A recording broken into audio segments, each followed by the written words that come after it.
to The Leak. My name is Anthony McCormack. And I'm Pam Rana.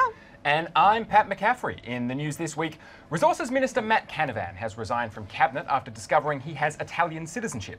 Canavan's defence is that, unbeknownst to him, his mother applied for citizenship on his behalf when he was 25. So in other words, hey, High Court, don't take me, take my mum, she's the fraud.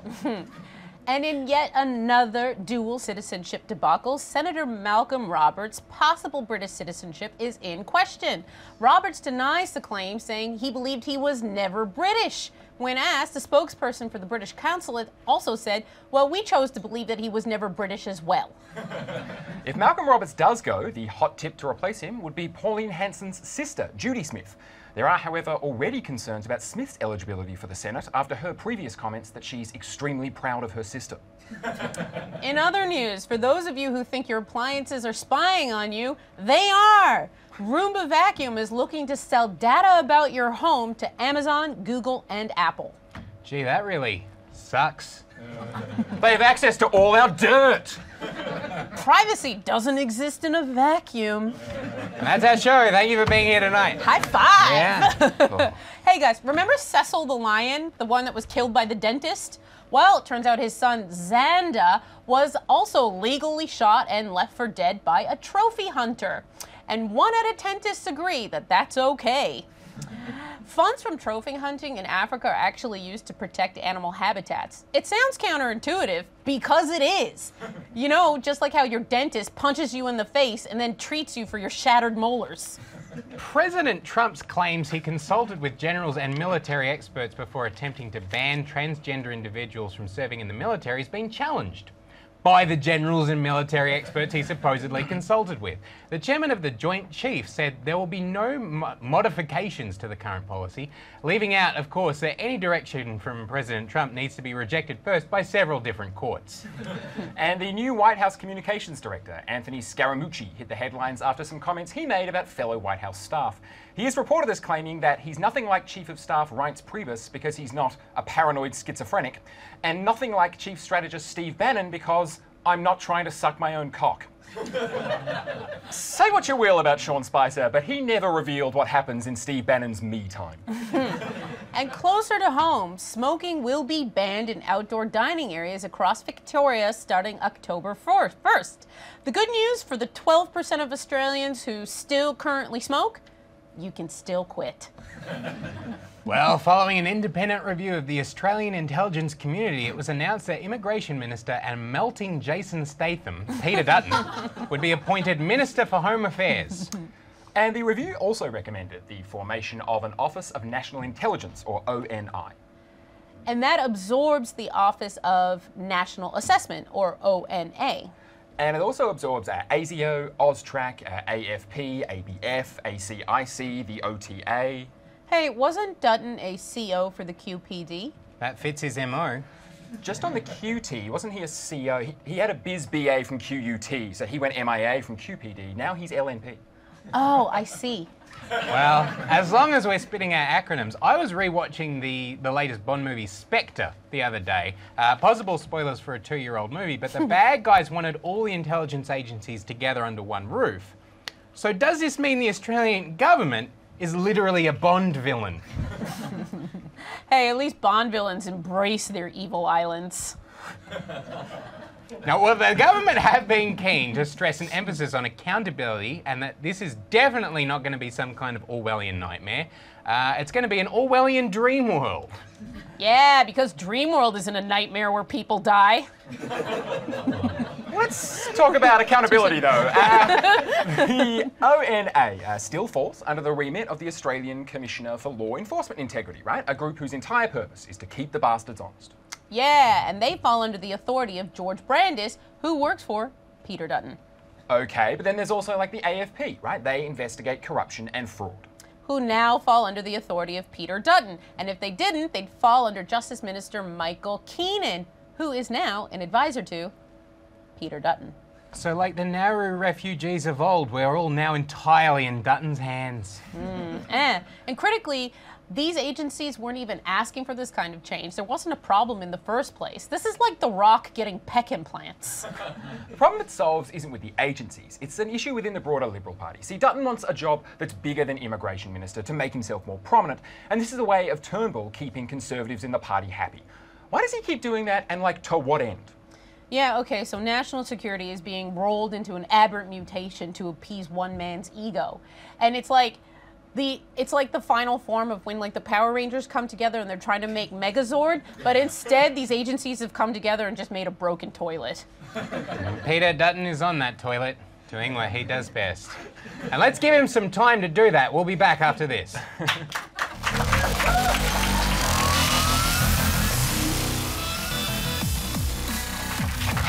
Welcome back. If you'd like to join us in our Melbourne audience, go to theleaklive.com. Right now, though, please welcome the Leak Science correspondent, Matt Young. It's great to be back, guys. Now, it's not without its risks, Matt, because last time we asked you here to talk about climate science, and you started talking about all kinds of magic. Now, I hope we're not going to have any kind of religious nonsense this week. You got it, Anthony. No religious nonsense. I'm just here to talk about solar energy. I swear, yes, humans may have a track record of worshipping the sun as a god, be it in Egypt as Ra, or in Greece as Apollo, or as that baby's head in the Teletubbies. But I'm here to praise the sun for different reasons. I'm here solely for solar. I'm here because I'm disappointed in Australia, to be honest. We have the highest levels of solar radiation in the entire world, and we're underutilising it. Last year, we added 0.84 of a gigawatt to our solar energy supply. That's like buying a carton of tinnies and drinking half of one can. It's un-Australian and it's piss weak. That's like growing a football field full of wheat and making one loaf of bread. We could be making a lot more bread, and we could be making a lot more bread. We could be the solar nation if we took the huge amount of empty, sunny space in our country and used it to build solar-powered cities. We could expand our economy, we could house migrants, we could lead the world in renewable energy. Yeah, the outback's hot, so what? You know what runs an aircon? Electricity. If we embraced solar, Australia could be a real world leader. Lord knows America's going under, but even Donald Trump wants solar panels on his border wall. We're sitting on nearly 7 million kilometres of underused land, and some people have the audacity to suggest that instead of laying down panels, we keep digging up mines. You know why? Because Australia loves DIY. We love the idea of swinging a pickaxe at a piece of coal. We love the idea of operating a digger. We just love tradies. What we need is for solar energy to pique the public's interest. That's why I'm making a direct appeal to the heads of the 7 and 9 networks to commission special editions of The Block and House Rules, so that we can get all of our brickies, chippies and sparkies racing to the outback for their shot at brief glory and Australia's shot at world domination. This is community TV, Matt. You just can't pitch to a network. I'm trying to save the planet, Pat. Kind of sounds like you're trying to take over the world. Who says you can't do both, you know? I say you can, and the sooner energy companies get that idea through their thick skulls, the sooner we can get Scotty Cam melting down his gold logies to wire up a solar panel. The sooner Jamie Jury's operating a solar-powered barbecue, the sooner I can get down to being the mayor of Sunnyvale, Western Australia. Sun City. Suntown. Silicon Valley. Thank you, Matt. Thank you. Every day is Sunday. Whoa. And now to Gillian English, and where is she this week? The Northern Territory. It's hot, it's humid, and it's the craziest place both sides of Florida.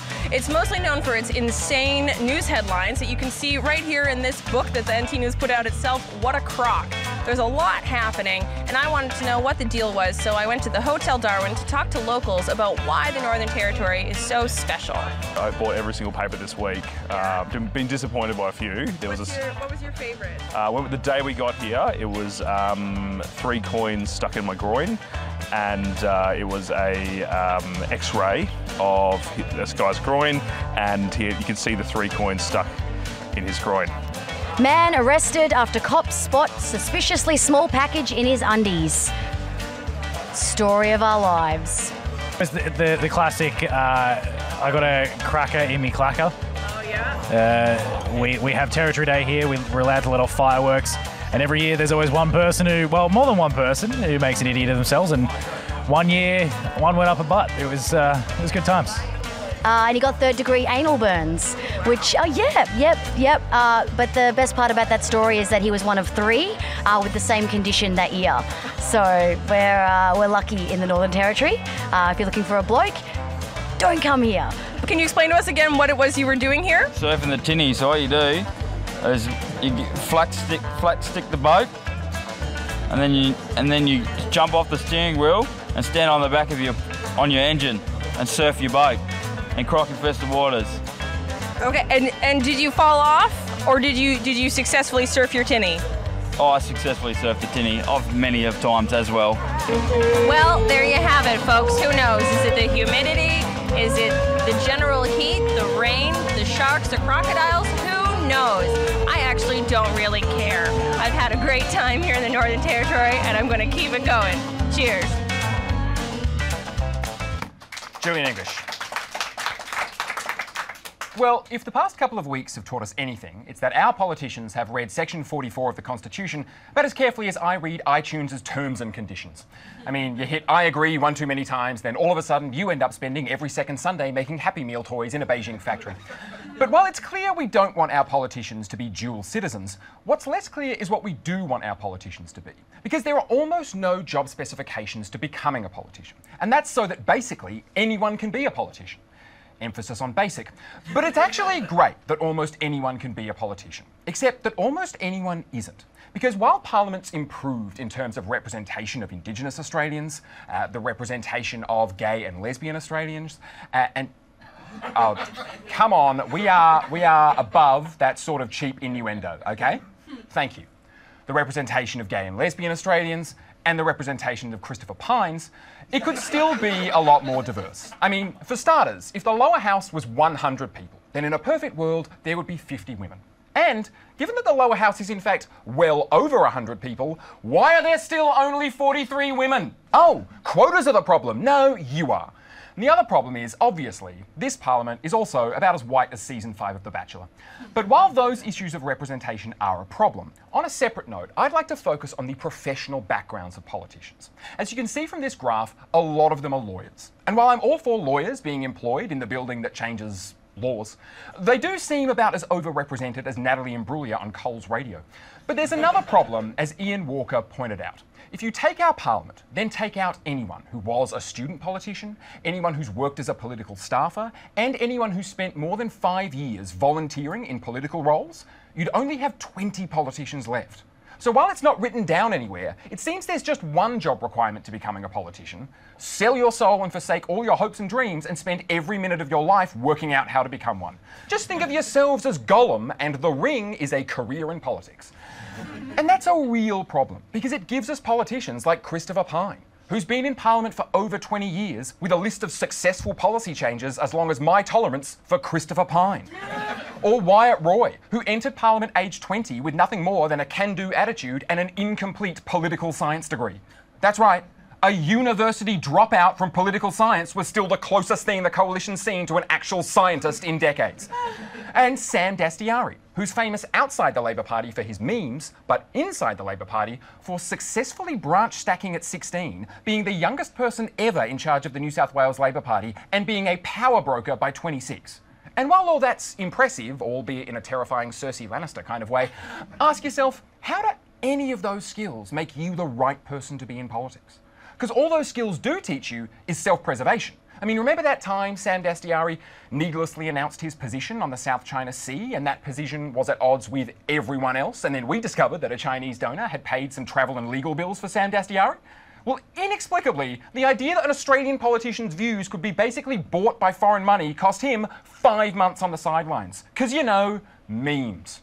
My point is, how have we ended up with a political system that seems to lock out doctors, teachers, scientists, tech heads and nurses? Hell, I take singer-songwriters and beat poets at this point, right? They cannot be any worse than the current lot. And that's saying something, because I like beat poets as much as the next person, in that I don't really like them at all.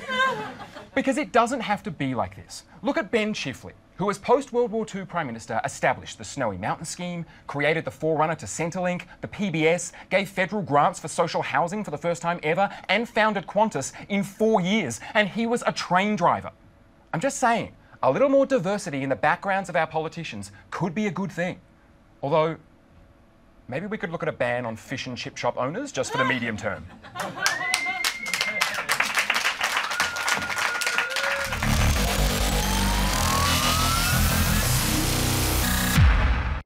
The mainstream streets of the Melbourne CBD, and as expected, there's more danger and more treachery in the world today. It's not safe to leave your homes or indeed trust the common man. Behind every corner, there is nothing but lurking threats to personal health and well-being, especially for you ladies. A local Melbourne woman, a doctor no less, just mugged in broad daylight. But this would-be damsel in distress put the damn in damsel, and she heroically defended herself, putting these assailants on their ass and sending them a-sailing.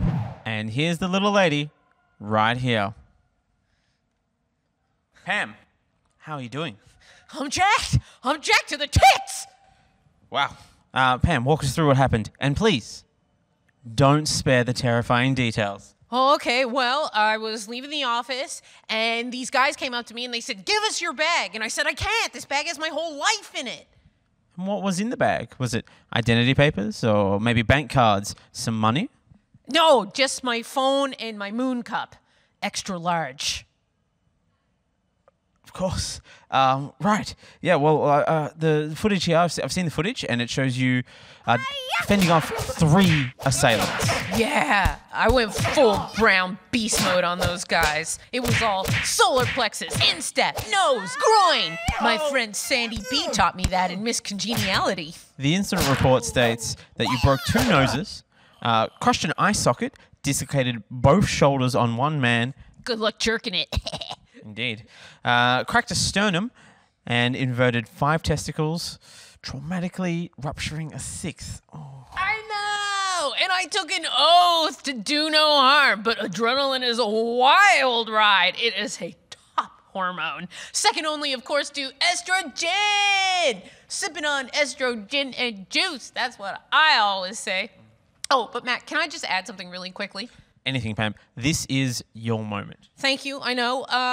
Hey, thanks for taking an interest in me. I understand I'm an affable Canadian that your viewers can probably relate to. Oh, totally. Yeah, well, and you're doing your job, of course, answering to the powers that be, but you're focusing on the wrong side of the story, Matt.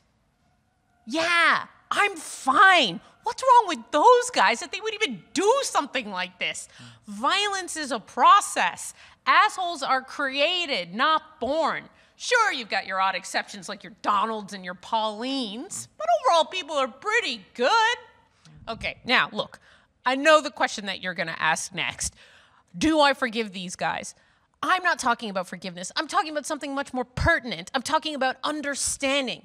I understand the social, cultural, and political factors that led to this incident occurring in the first place. That's your real story? I got my moon cup. I'm out. Well, there we have it. Dr. Pam Rana speaking hard truths for hard times. And now, Pam's attack with a wonderful bunch of sound effects.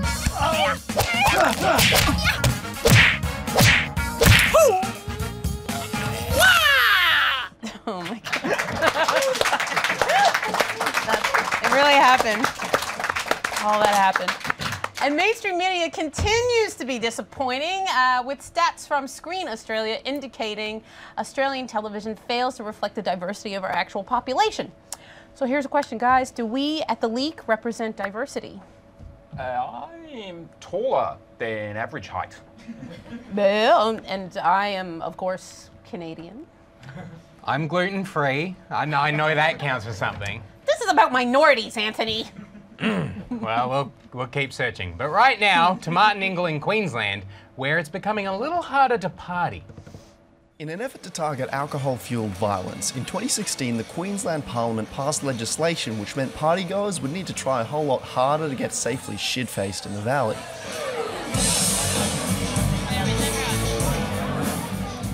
Now, the next set of laws was set to begin in February of 2017, but at the last minute the Queensland Cabinet backed down from those proposed changes. Of course, lockout laws have huge popular support among the public. I think it's total bullshit. I don't think it's a solution at all. We're becoming a nanny state. It's not going to change anything. Sort of killed Sydney. It's a fundamentally terrible idea. I just couldn't seem to find many of them. But a lot of the laws are still in effect. Now, I've never been much of a partier, so I decided to hit the town and find out what the fuss was about. Have you noticed a change since the first round of reduced service laws? It's ironic that the laws are against rapid intoxication drinks when you would find about your 11 to 11:30. That's when people are sculling their drinks. Is the people who realise the laws are there. They're like, oh, I've got an hour till I can get a double or a shot or a cocktail, so they'll scull their drinks. Okay, so what exactly are they all complaining about? Well, right now there are no shots and other high alcohol content drinks after midnight, no service at all after 2 a.m. across the state, and no service after 3 a.m. for venues in safe night precincts, like Black Bear here in Brisbane, where I knew I was going to find the kind of out-of-control, drunken war zone I was looking for. And look what I found. Soul music. You can see how much everyone's enjoying it here, and you can see for yourself, no one's really boozed up or anything, everyone's just having a good time, so it's not really productive at all, and being a live music venue, I think it's more about just educating customers, especially in an intimate venue like this. This didn't make sense. They weren't out of control. There was craft beer and guys in ugly shirts and this bouncer. Look, maybe I wasn't doing this whole party thing right. If I was going to kick this up a notch, I needed to turn to somebody with real party experience. I'm here with Councillor John S04E. He's a Brisbane City Councillor, which means he's a proper, serious politician. Hey! Are you ready to engage with the voters? Democracy! Democracy and tequila! Yeah. Let's go. Okay. Hiya, John. I voted for you. Most nights, when we stop shots and everything, you get abused. Can't serve them after midnight. People just yell at you. I'm definitely voting for you. Next time. Why is nightlife important? Nightlife is important for a few things. Nightlife creates jobs. Nightlife allows people who are studying, they can do hospitality jobs, which they otherwise can't do. You've got people who are in bands who have got a chance to, display their art. You've got DJs who are able to display their music. You've got convenience stores who are able to support their families. Same with kebab shops and pretty much any late night food vendors. It provides people with a home. It provides people who might not have been popular in school a place to go party, a place to go dance, a place to express themselves. These laws are an entire detriment in the nighttime economy. But apart from all that, it's nothing. Well, that is the end of our show. Please thank our correspondents Matt Young, Gillian English, Martin Ingle, and of course our lovely host Pam Reiner and Pat McCaffrey. And finally, a big warm welcome back to our Adelaide viewers on Channel 44 and our Perth fans on WTV. We missed you all. Stay tuned now on Facebook for our weekly live post show. Until next week, I'm Anthony McCormack. Good night.